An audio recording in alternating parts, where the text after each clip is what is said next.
Hey guys, thank you for tuning in for another episode of Unfiltered Faith. And today I have a good friend of mine, and she is a Bible researcher. Biblical researcher? Yes, biblical researcher. God really told me to interview her because of her knowledge and her in-depth wisdom in terms of the Bible. And we're going to really ask her some good questions in regards to the Bible. So please welcome Lizzie. Hi, I'm Elizabeth. You can call me Lizzie.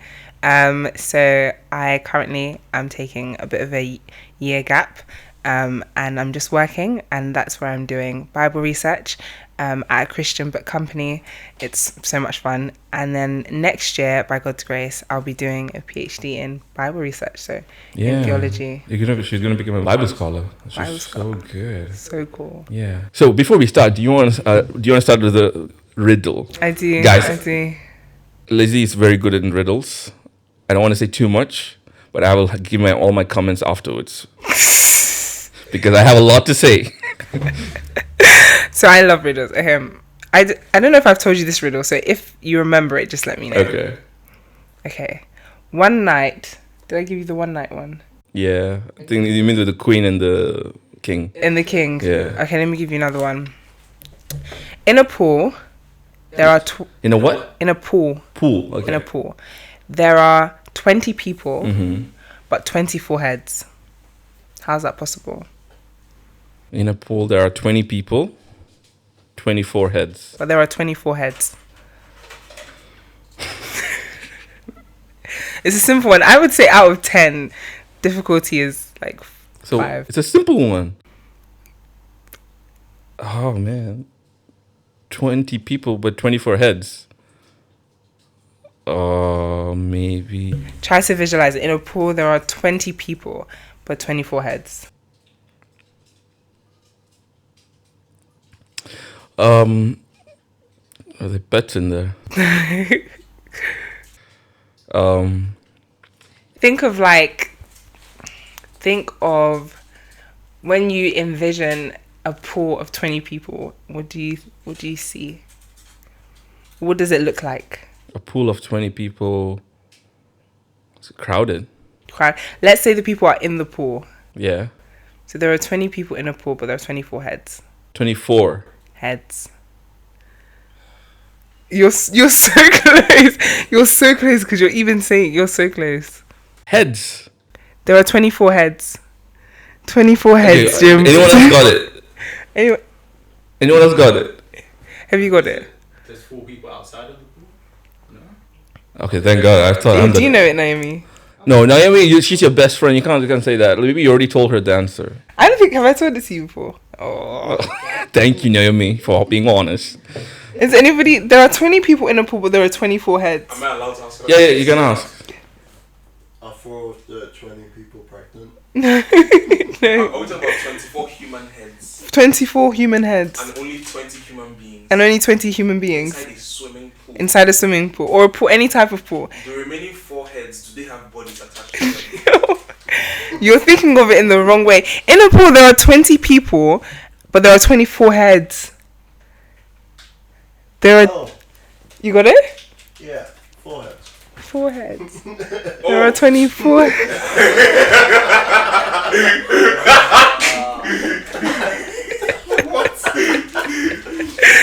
Oh, that was great. That goes to my segue. Most of her riddles are lame. Lame, like that. You know, dad jokes. That's equal. No. It's not with that. I expected it to be so smart, like those kind of riddles that are like Sherlock Holmes ones. But it's more like dad jokes. This is equivalent to dad jokes. We're saying the 24 heads, so I thought you would get it, but it's okay. Thank you. That was really fun. And it's like equivalent to a dad joke, but it's nice. I love it. I love that. Yeah. I loved it because yes, I think most of the things we've talked about, the riddles you've said. What's the other one? There's one more. The first one you gave me. A man jumps from a 10-story building unharmed and without injury. I know the answer to this. Let's see. What? Naomi, I think you know it. A man jumps from a 10-story building unharmed and without injury. How is this possible? No parachutes, no like soft landing.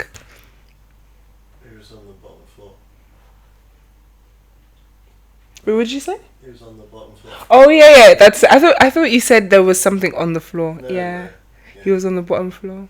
So he jumped from the building. A man jumped from a 10-story building, but he jumped from the first. But it was floor. not necessarily on the 10th. Yeah. Isn't it so? I mean, it's so exciting and so It's so fun exciting. and make you think. Yeah, but I thought like it's gonna be like something else, but it's very simple, which is nice. It's simple. Yeah. It's smart people tend to overthink it, and then people who are Jump. I think the point of it is to because Isaac just guessed it like off the bat. Oh, sorry, Isaac, you're not done. But okay. Oh, all right. That's a good icebreaker. But thank you, thank you for the riddles. no problem. But yeah, let's get into it. So first of all, I want to ask one of the key things a lot of my atheist friends ask me is how do we know the Bible is true when most of it, all of it, is written by men? Yeah, and it's a good question because it's important. If you're trying to believe in something, you want to make sure that it's true. I'll try to give the brief explanation. The biggest point is that the Bible is historically valuable. And what we mean by that is that in terms of how it's been kept, the amount of Bible we have, so though it's separated, the amount of Bible we have, it's better than any other historical source. So the historical sources for Plato, for Socrates, people that are studied at school, we have even more when it comes to the Bible. So we have even more manuscripts. We have even more commentaries about those manuscripts, about the ideas or the people that wrote it. Historically, it's probably, I think we have, for any book or collection of information, I think we have the most for the Bible. So historically, the Bible is valuable. Historically, it's worthy to be believed. If you think of, not to put this down, but if you think of Islam, for example, the written Quran compared to the Bible when it was constructed, the Quran is constructed about hundreds of years after Muhammad. While in the Bible, you have people writing in the lifetimes of people who were there. So for example, if like this building, God forbid, like burnt up, right? And then somebody 5 years later starts writing about it and is writing lies. There were people who are going to be alive who saw this building burn up and could say, oh, that's not true, that didn't happen. So you have the same thing with the Bible. You have Matthew writing, you have Luke writing during the time of people who knew Jesus or who knew Jesus' friends or who knew about what had happened. And so if they were lying, there would be either some sort of uproaring or some sort of evidence to counter it. But you have, for example, Josephus. Josephus is a Jewish historian. He's not a Christian. In fact, he doesn't really like Christians, and you can see it in his works. But he still accounts for the story of Jesus. And so you have external evidence, historical evidence, that the Bible is true. And I understand the problem that it's written by men. How can we trust it? Why didn't God, cause a book to fall from heaven?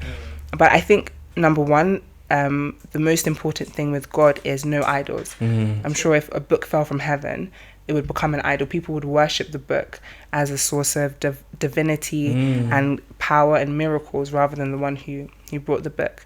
And number two, it makes sense that God would want to relate to the people through people, right?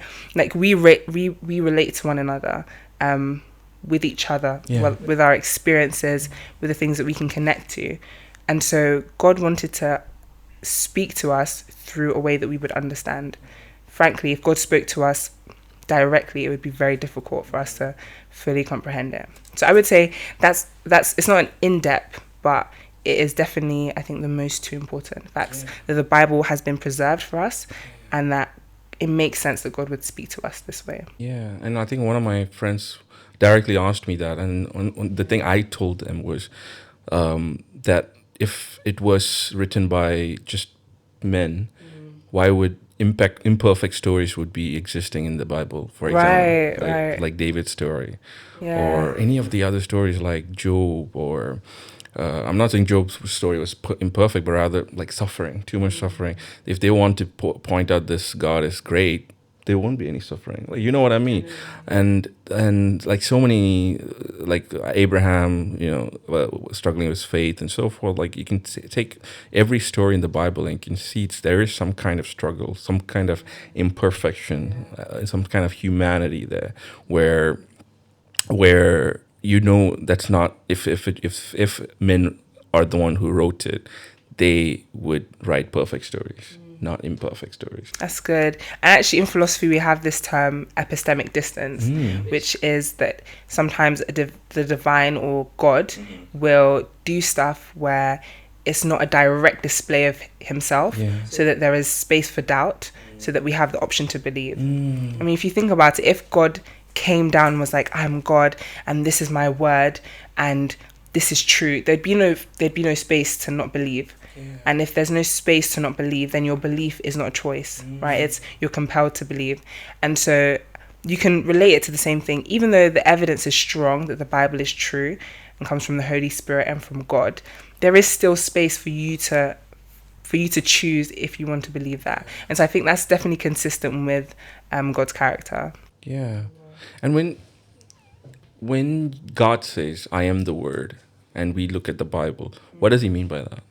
So the Bible is a display or a collection of God's thoughts, God's behaviors, God's character. You understand somebody by those things, right? When we say, I know Jim, or I know Obama, or I know Aaron, you don't know the person, you know their actions, their thoughts, their speech, their character. And so when we look at the Bible, it's a collection of all those things. And so that's how we know God. Obviously, God does stuff that is not recorded in the Bible, but it's a collection of God through thousands and thousands of years, showing how he's worked in the past and in the present. And so it's a good, complete description of the God that we serve. But when God says in Genesis that the Word was with God, what does that mean? What's the difference between that and the Bible? Or is it the same? So I think, so in John, when it says that the Word, in the beginning was the Word and the Word was with God, it's obviously a display of the Trinity. And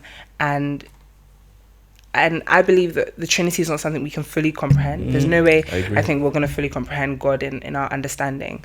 But I think that is supposed to point, because John is trying to show a Jewish audience that Jesus is the fulfillment of the scriptures and he is the word and he is true.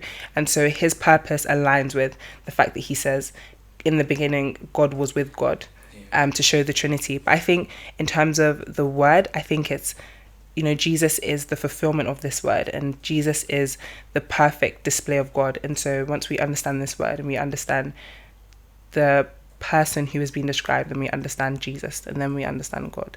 So I guess it's like an avenue for us to know more about God.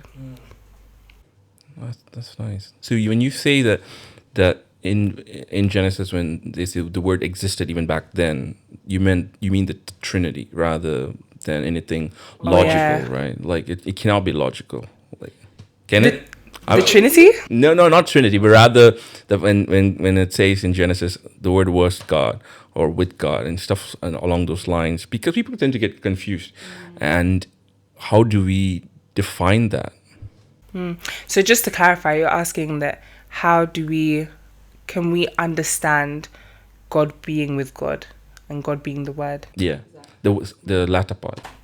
God being the Word. Yeah. All right. Okay. Well, I mean, this Bible, this is not God, right? This in itself is not God, but God again cannot just show himself, and we would fully understand and take that in. His glory is too much. His presence is overwhelming for us, and so him knowing humanity and knowing how we operate, which is through stories and through words and through communication, he decided to show himself through that avenue.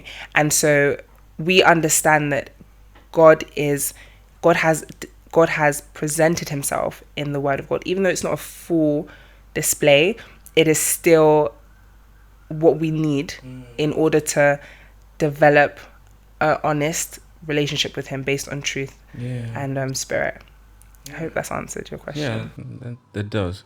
And also, like one of the things that we cannot explain the Trinity. It's more of a spiritual thing that when the Bible says that, peace that goes beyond understanding, I think same can apply there as well, where sometimes it's not logically explainable, but we can try our best to explain it. And when it comes to when God says that he was the Word, and the Word was there before existence and all that, and I think those things are unexplainable, but it's more of a spiritual thing. I think that's where the Spirit comes through. Do you agree? I agree. Yeah, I think it's not. It's not. It doesn't make sense fully. It doesn't mean it's not true. Yeah, It just means that we can't comprehend it. And you're right. I think you experience it through a spiritual encounter. And I think it takes a kind of humility to understand, to let go. Yeah. So a lot of people are like, Hey, especially people that's are too good. logical, Yeah. and like, okay, I need to know this. No, you don't need to. Yeah. I think I was talking to someone just a few days ago. That's not everything you need to understand, and it takes another kind of humility to just let go, and just be fine with it. And I think the more you are not letting go, that reflects pride more than anything else. And yeah. Yeah, I agree. And to like just add on that, like I'm a big I'm a big fan of understanding everything to a T, because I don't want to be deceived. So I'm very pro research, find out for yourself. And I think the Trinity, if I'm going to be honest, is a complex topic, and it doesn't mean it's not true again. But I remember one description that I heard that I think kind of helped put it together, is that instead of trying to understand specifically what does the Trinity mean, the Trinity is like an endless pit, like an endless well. And instead of understanding what that well consists of, we can put up barriers around it. So things that we know it's not, or things that we know it is. And so instead of knowing what's in the pit, we just know what's not, or what doesn't, Wow. what's not included in it. That's so good. I think one of the analogies someone once gave me was like, do you know Nescafe 3-in-1 coffee? The Nescafe 3-in-1 Oh, yeah, sachets. They gave me that example. The Trinity is in 3-in-1. So yeah, but like just moving on from that, when it comes to fearing God, what do you think about fearing God truly defines? I think the Bible talks about in Psalms 1:7, I believe, that the beginning of wisdom is the fear of God, and I think that fear is split into two. I think a lot of Christians are familiar with reverence and a reverence fear. So I know how powerful you are, and because of that, like a king or like a warrior king, I know you're more powerful than me, so I will submit to you. But also a fear of delight. So like a parent, right? You fear them, not so much of punishment, maybe, some ethnic households, yeah, but also because of how much they love you. And so that your fear is split between I know this person is powerful, but that I also love this person, and my wisdom tells me that it makes sense to follow them than to not follow them. So you're saying it's twofold. It's also submitting, and also accepting. Yeah, it's not just the fear like I'm scared of you. Yeah. It's also like a humble fear of respect fear. Yeah, definitely. Because I think that's how I always define as fearing God. It's about respecting the fact that you love God so much. Yeah. You want to listen to the values and the countless things God has told you. Exactly. And I think the other day we were talking about it, about how the narrow way, there's twofold instruction. There's a biblical instruction, and then there's a personal instruction God would tell specifically to you to follow. Like, for example, biblically, God would say, sexual immorality, or don't lie, don't do this, don't do that. Yeah. But personally, he would say for you to not even have an Instagram account.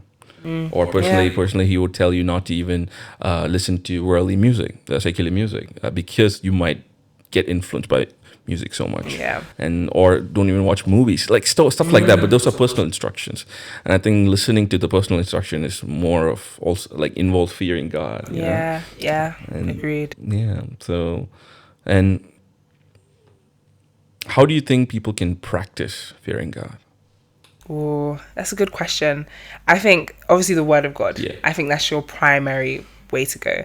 You obviously can fear somebody well when you know them. A lot of people I know are either on the two ends of the spectrum. They really fear God. They think of God like an evil father or an evil person, and normally that ties into the father figures in their life, or just the way they've seen authority work, or they see God as somebody not to be feared. So somebody who is absent and doesn't involve himself in this world. And neither are true. God is not like a wicked ruler, and he's not absent father either. He's not. He's in the middle. So I think you understanding God helps with that. It reminds me of the parable of the man. I forgot the specific name, but of a man who went away for a while, and before he left, he gave talents to his servants, and one The parable of talents. Parable of talents even came to me as I said talents. And when he came back, 2 of the servants had doubled the income, the talents, and then one had buried it, saying that he thought that he was a wicked man, and that he was scared to use it. And then the wickedness that he expected, he received. He was sent away, and the talents were taken from him. And it doesn't mean that God will become what you perceive him to be, but it shows that a lack of knowledge about God is going to lead to a relationship that is not a display, or displays his love for you, doesn't display his true character. So we have to know God, and that's why I'm really like, I think it's very important for Christians to not neglect quiet time, because a lot of us think we know it all, and we've heard it before, and we've read the passage before, and we're too used to God, and so we don't prioritize the Bible. But the devil knows us well, and he knows that if he takes us away from studying the Word of God, we lose a direct understanding of God, and all we remember are the things that stuck with us, and that's not the full picture. And so it's very important for us as Christians and people who want to know about God to study it a lot. Study a lot. That's really good. I like what you said in the beginning there. The way you were brought up reflects how you fear God. And I think that's so true. If you've been brought up with the fear of authority and all that, man, you're gonna be suffering. It's gonna be tough. Yeah, and I think and I've seen people like that, and I think I have a friend who been a Christian for a year or so, and I think she went to a church where they were very condemning of certain things, and because of that, she's always rigid in what she does and all that. However, I think she came to my church now, and I think her eyes are a bit more open on who truly God is. Yes, there is a side of God where he's strict, but he's also a very loving God.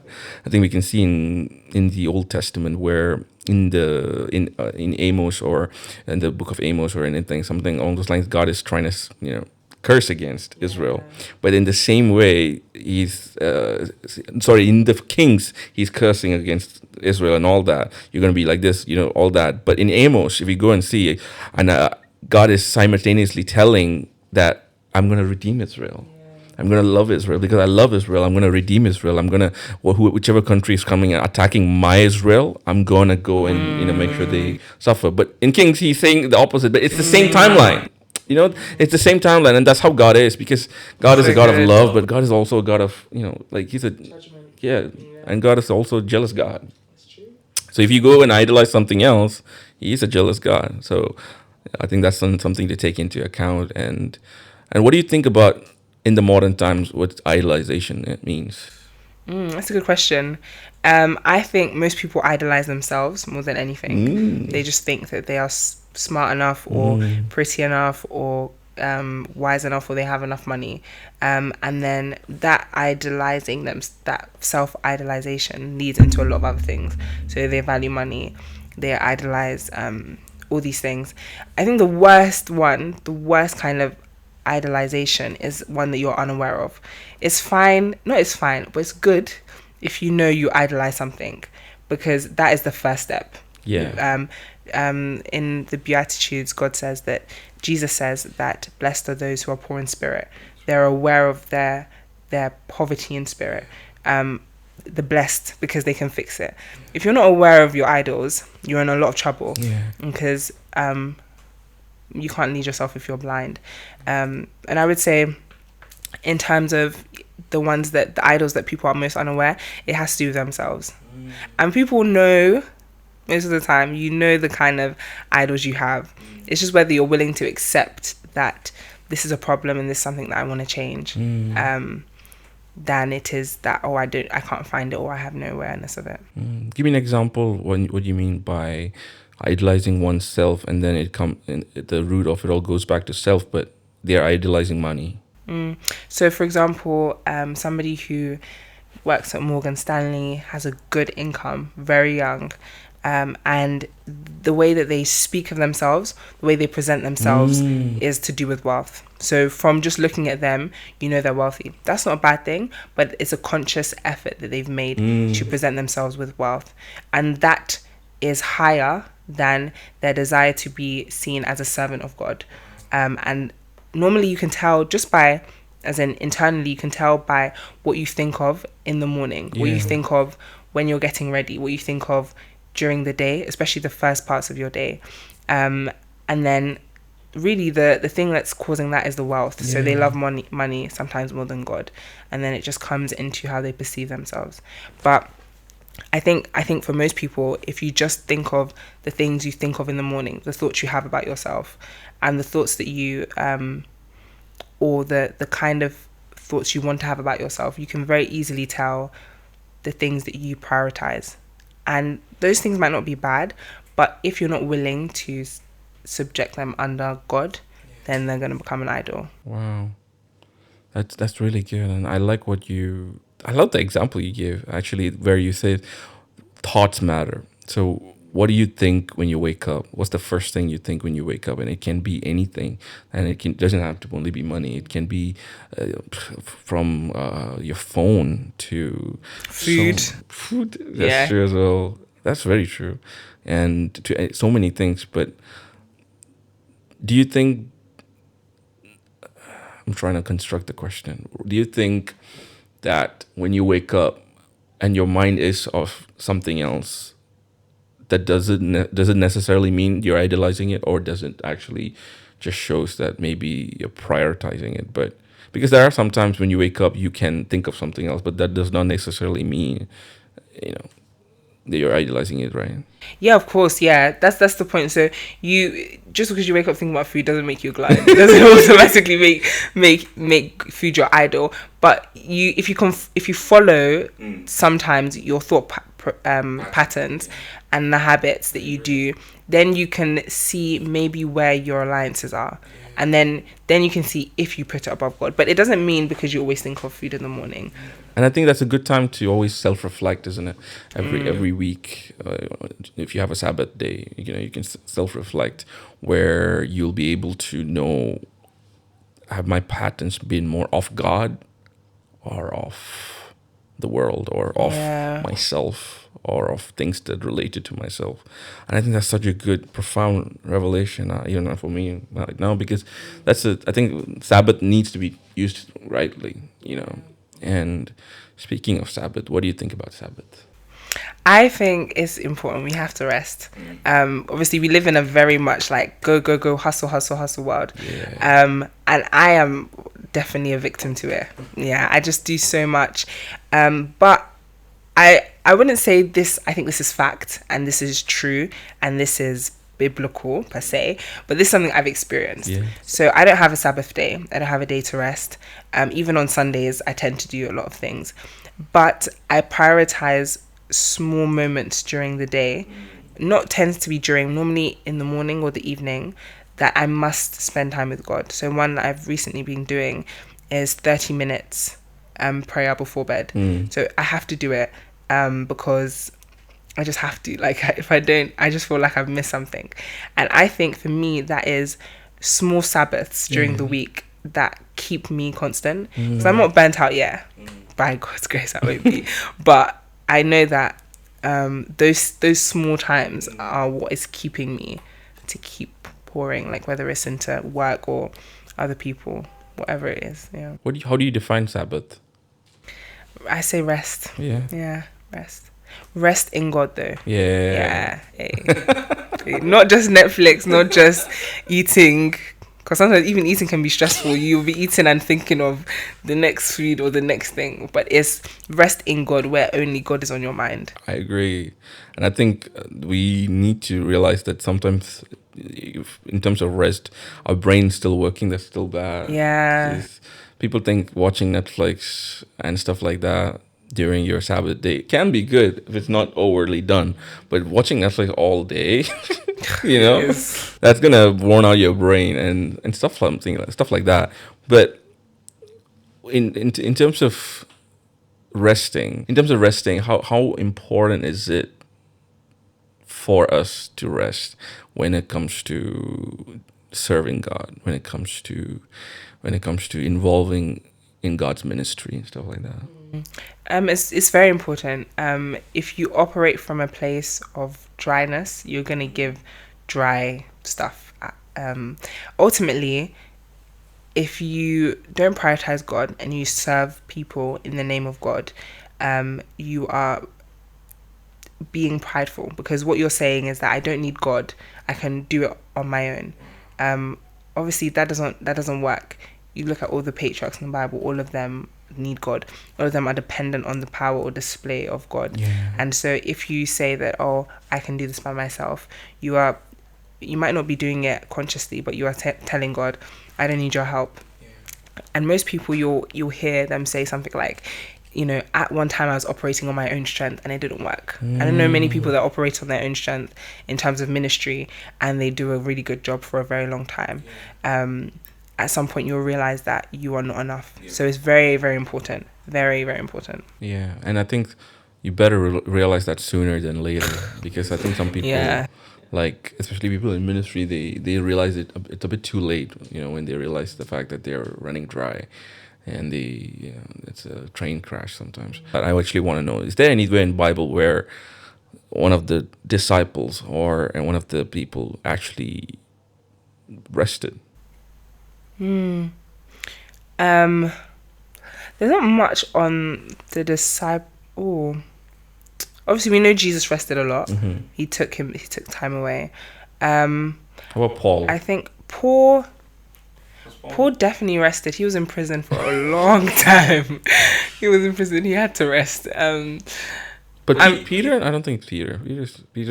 Peter's not that, like, he's not there much in the Bible. He's not. We can infer that they rested, especially on their travels. Yes. Yeah, because it's not like they're on the tube and they can talk to people and witness. They have to sit down and wait to get there.